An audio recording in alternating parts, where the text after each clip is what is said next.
नमस्ते।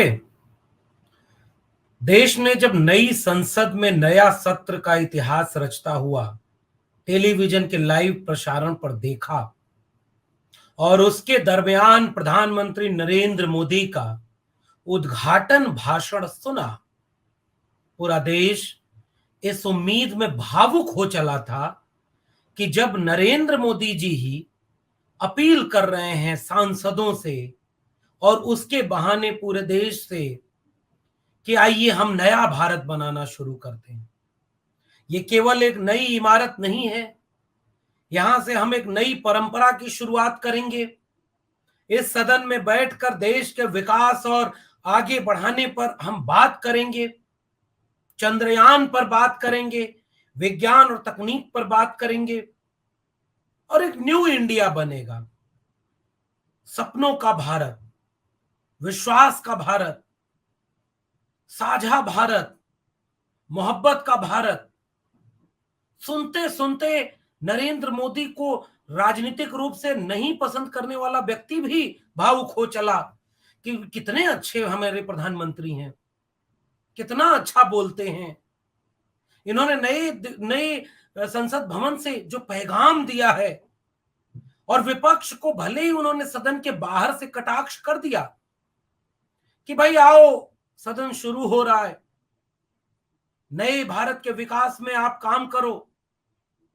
लेकिन आप कल्पना करिए कि आप इस बात को कैसे देखेंगे कि सदन के बाहर खड़े होकर प्रधानमंत्री ने जब विपक्ष के ऊपर तंज किया कि अरे रोने गाने के लिए तो बहुत समय है, और सदन में खड़े होकर के बड़ी बड़ी लच्छेदार भाषण। और ऐसे समय उन्हीं के एक सांसद ने, रमेश बिधूड़ी ने, एक चुने हुए जनप्रतिनिधि दानिश अली को क्या क्या नहीं बोल दिया। ऐसे में क्या ये नहीं कहना चाहिए कि जो न्यू इंडिया मोदी बनाना चाहते हैं, आरएसएस के लोग बनाना चाहते हैं, उसके पोस्टर बॉय हैं रमेश बिधूड़ी।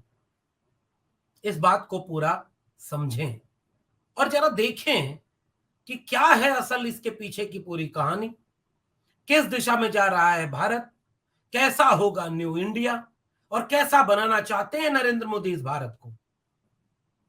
कबीर का एक दोहा है, ऐसी वाणी बोलिए मन का आपा खोए, औरन को शीतल करे आपहु शीतल होए।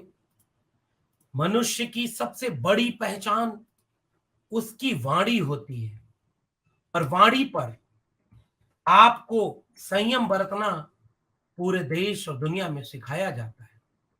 पर कल्पना करिए, एक जननेता, एक ऐसी व्यक्ति जिसके कहने, सुनने, बोलने, हर चीज का व्यवहार लोग फॉलो करते हैं, फिर सदन में खड़े होकर बहुत चिंतित करने वाला वो दृश्य था। अगर आपने अब तक देख लिया होगा कि रमेश बिधूड़ी ने चंद्रयान की सफलता पर भाषण देते हुए जैसे ही कोई प्रतिक्रिया सामने से आई दानिश अली की, कुंवर दानिश अली, और तुरंत पलटकर बिधूड़ी ने कहा कि भाई ए मुल्ले बैठ जा, कटुए बैठ जा, ओ उग्रवादी, ओ आतंकवादी।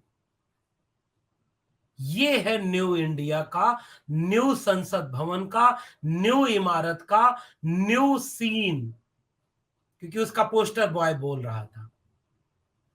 हम लोग कहानी और उपन्यास में एक अंतर पढ़ते पढ़ाते हैं, कहानी में कम पात्र होते हैं, उपन्यास में ज्यादा पात्र होते हैं। कहानी का कलेवर छोटा होता है, उपन्यास का कलेवर बड़ा होता है, उसका वितान बड़ा होता है, उसका उद्देश्य बड़ा होता है। उपन्यास में संदर्भित विषय वस्तु, घटनाएं, पात्र, चरित्र ज्यादा संघनित होते हैं, कहानी में कम होते हैं।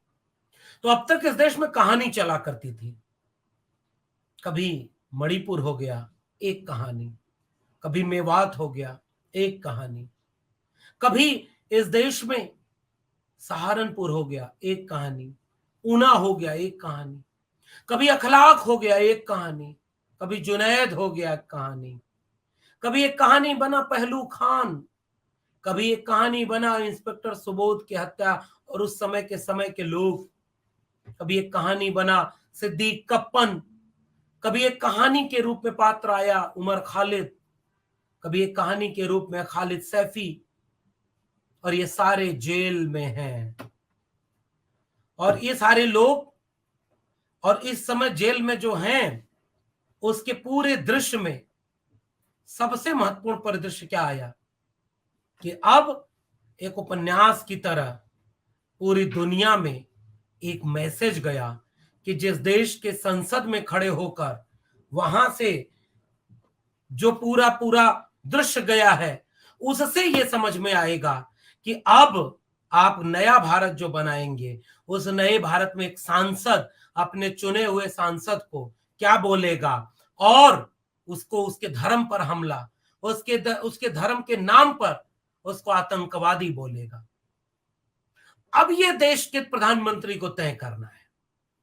किसानों पर जिसने प्रदर्शन किया, क्योंकि लोकतंत्र में संसद एक ऐसी जगह होती है जहां खड़े होकर विमर्श होता है, जहां खड़े होकर एक चीज देखी सुनी जाती है कि कैसे हम एक देश में एक विमर्श करेंगे कि भाई ये बिल सही है नहीं सही है, हम आपकी विचारधारा से सहमत है नहीं सहमत है, हम इस कानून का विरोध करते हैं, क्योंकि सदन में गए ही हैं लोग अलग अलग विचार के विरोध विचार विमर्श के लिए। हम किसी की बात से सहमत असहमत होते हैं, उसको रोकते हैं, वहां पर एक डेकोरम बना होता है। और अगर कोई व्यक्ति कहता है कि नहीं ये पॉलिसी बहुत खराब है, इस पॉलिसी को रोकना होगा, और वो थोड़ा ज्यादा हंगामा करे तो उसको सस्पेंड कर दिया जाता है। आज के समय आम आदमी पार्टी की संजय सिंह और राघव चड्ढा सदन से सस्पेंड है। पता है क्यों? क्योंकि वो सवाल कर रहे थे, वो अडानी पर सवाल कर रहे थे, वो किसानों के मसले पर सवाल कर रहे थे, वो आंदोलन कर रहे थे, वो उम्मीद से लड़ते हुए नजर आ रहे थे, और आज वो सस्पेंड है, पूरे सदस्यता उनकी चली गई है।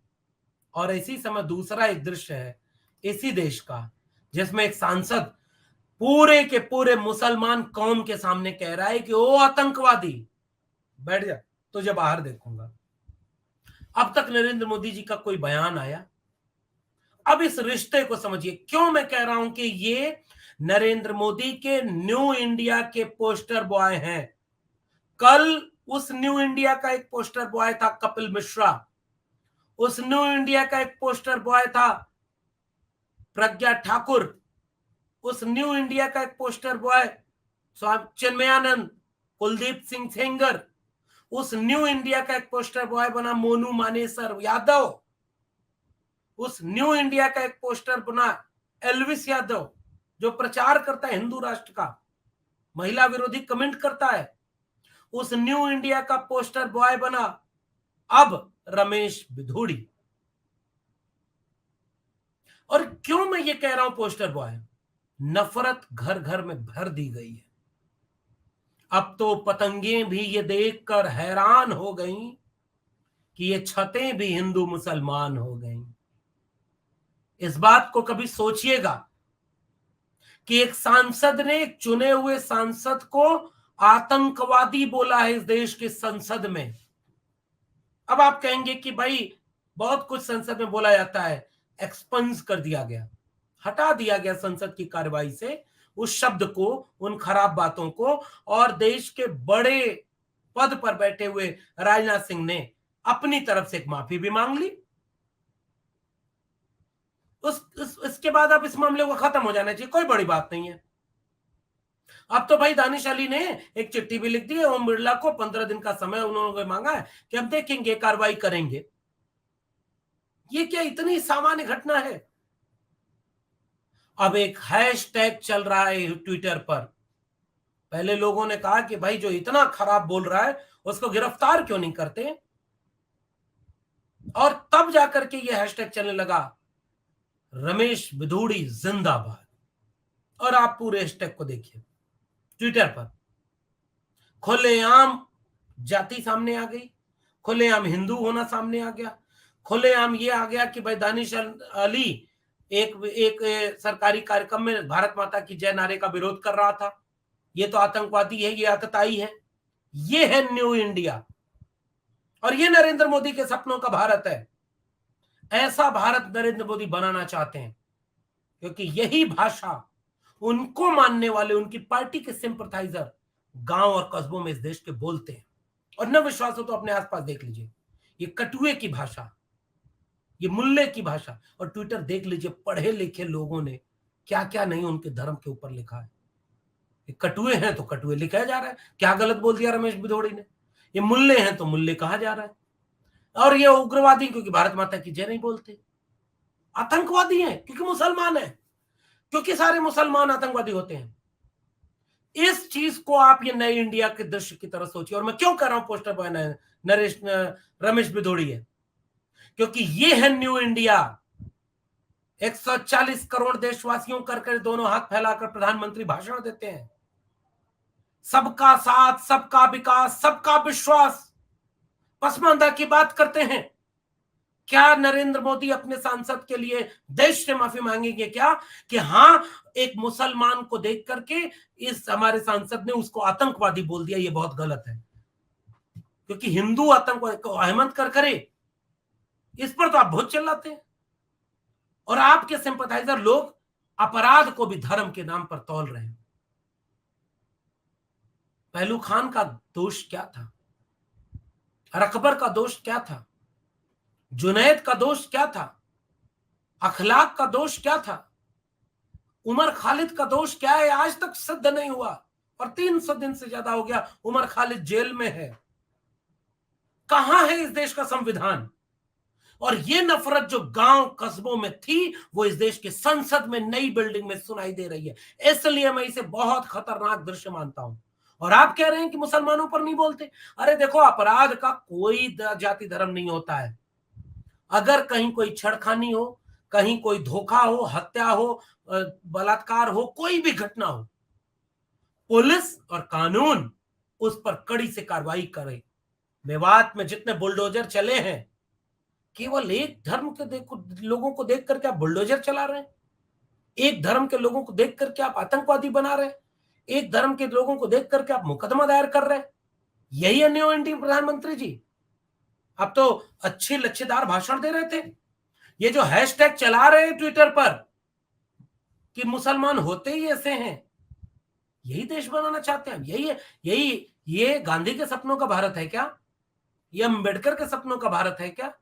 ये फूले पेरियार के, भगत सिंह के सपनों का भारत है क्या? नहीं, ये गोडसे के सपनों का भारत है जी। ये न्यू इंडिया है। ये गोडसे, गोलवलकर, हेडगवार के सपनों का भारत है, जिसके मूल में नफरत भरी है इस देश के मुसलमानों से। मेरे पास आज तक कई फोन आए, और पता है वो सब क्या बोलते हैं, कि आपने दानिश पर तो वीडियो बना दी, दानिश अली पर, रमेश बिधोड़ी का आलोचना करते हुए, उनके धर्म के खिलाफ बोलकर देखिए। क्यों बोले भाई? देश धर्म से चलता है। मैं आज की डेट में हिंदू, मैं एक सवाल करता हूं कि आप धर्म के नाम पर लड़ाना बंद कर दीजिए। और आप बैलेंस कर रहे हो कि दानिश अली को जो रमेश बिधोड़ी ने बोला वो गलत नहीं बोला। ट्विटर पर ट्रेंड चल रहा है, स्टैंड विथ रमेश बिधोड़ी। फूल माला पहनाया जाएगा, वो अगली बार देखिएगा मंत्री बन जाएगा। दिल्ली प्रदेश अध्यक्ष की कुर्सी बड़ी दिन से खाली है। अब कपिल मिश्रा को चुनौती मिल गई, अनुराग ठाकुर को चुनौती मिल गई, गिरिराज। और क्योंकि ये रहा है, अनुराग ठाकुर को प्रमोशन कब मिला? जब उसने कहा देश के गद्दारों को गोली मारो, सालों को भीड़ने का। गिरिराज सिंह, कौन जानता था गिरिराज सिंह को? और पाकिस्तान चले जाओ का भाषण दिया, केंद्रीय मंत्री बन गया। अब प्रमोशन मिलता है। यहां लिंचिंग के शिकार लोग जब जेल से निकलकर बाहर आते हैं तो माला पहनाया जाता है। कितने मुसलमान अपने यहाँ के लिंचरों को माला पहनाते हैं? कितने मुसलमान अपने यहाँ के वो जो मारा गया एक व्यक्ति राजस्थान में, जो दर्जी था, उसका गला काटा, कोई मुसलमान खड़ा हुआ क्या कि गला काटने वाले गड़बड़ नहीं किए, सही किए, हम इसके साथ खड़े? आप कपिल मिश्रा के साथ खड़े होते हो, आप सुदर्शन टीवी के साथ खड़े होते हो, आप गिरिराज सिंह के साथ खड़े हो, आप अनुराग ठाकुर के साथ खड़े हो, आप रमेश बिधोड़ी के साथ खड़े हो। असल में आप किसी के साथ खड़े नहीं हो, आप हैवानियत के साथ खड़े हो। रोते हुए दानिश अली की जब प्रेस कॉन्फ्रेंस की बात आई, मैं ये सोच रहा हूं कि एक चुना हुआ प्रतिनिधि जब सदन में इतना अपमान झेल रहा तो मेरे गांव के लोगों में क्या हो रहा होगा। और आज 23 सितंबर है, बाबा साहब डॉक्टर भीमराव अंबेडकर का सयाजी बाग में एक संकल्प दिवस के रूप में लोग आज के दिन को मनाते हैं। और पता है क्यों? बाबा साहब डॉक्टर भीमराव अंबेडकर विदेश से डिग्रियां लेकर के जब इस देश में लौटे तो जाति का नाम देखकर बड़ोदरा गुजरात में लोग उन्हें मकान नहीं दे रहे थे, रहने के लिए किराए पर घर नहीं दे रहे थे। उन्होंने जाति बदलकर छुपाकर किराए पर कमरा लिया, ऑफिस बड़ौदा महाराज के यहां वहां पर नौकरी करने गए, ऑफिसर रैंक पर थे। चपरासी फाइल फेंक कर देता था क्योंकि वो दलित थे। पीने का पानी अलग रखा होता था क्योंकि वो दलित थे। इतना अपमान जलालत हुआ कि एक दिन तो अति होने के बाद वो वहां से लौट कर रेलवे स्टेशन की तरफ आ रहे थे। ट्रेन में टाइम था, बीच में एक बाग पड़ती है सयाजी बाग, अभी भी मैं गया हूं पिछले साल आज ही के दिन वहां बैठकर डॉक्टर अंबेडकर रोए। मैं इतनी डिग्री लेकर विदेश से लौट कर आया और मेरे साथ जब इतना अन्याय अत्याचार हो रहा है, मुझे फाइल फेंक कर दे रहे, रहने को घर नहीं दे रहे, फेंक कर पानी किनारे रखा हुआ है, मेरे लोगों पर कितना अत्याचार हो रहा हो। और वहां डॉक्टर अंबेडकर संकल्प लेते हैं कि मैं इस देश को छोड़कर नहीं जाऊंगा, ये मेरा मुल्क है, जब तक यहाँ के जातिवाद को मिटा नहीं देता तब तक मैं चैन से नहीं बैठूंगा। और डॉक्टर अंबेडकर इस देश के नायक बने। कल दानिश अली रोए कि जब एक चुने हुए प्रतिनिधि के साथ इतना हो सकता है तो गांव कस्बे में मेरे मुसलमानों के साथ क्या हो रहा होगा। साइकिल टकरा जाती होगी किसी दाढ़ी टोपी वाले की तो सामने से हो सकता है कोई पलट कर बोल दे, ए मुल्ले, ए कटुए, ए आतंकवादी, क्यों तूने साजिश की है, मुझे साइकिल मारी है। और कब एक छोटी सी घटना सांप्रदायिक रंग लेकर के पूरे इलाके को आग लगा देगी, आपको पता ही नहीं चलेगा। इतनी नफरत भरी जा रही। और ये है न्यू इंडिया नरेंद्र मोदी का, ये है आरएसएस का न्यू इंडिया। बोले मोहन भागवत, बोले निष्कासित करे पार्टी से क्योंकि उनके लोग कह रहे हैं कि पसमानदा का वोट चाहिए। नरेंद्र मोदी कहते हैं सबका साथ सबका विकास चाहिए, और उनका सांसद आतंकवादी बोल रहा है, कटुए, और एक तो गाली दी वैश्याओं को। जो मैं क्यों बोल रहा हूं गाली, अब तो वीडियो चल रही है भाई। ये आप बोलेंगे किसी भी चुने हुए सांसद को, चुना हुआ सांसद सदन में कार्यवाही के समय बोलेगा? जी, ये नरेंद्र मोदी जी आपका न्यू इंडिया है। और जो नागरिक इस वीडियो को देख रहे हैं, मैं आपसे गुजारिश करता हूं, एक ठहर कर सोचने का वक्त क्या नहीं है ये? क्या यही देश हम बनाना चाहते हैं?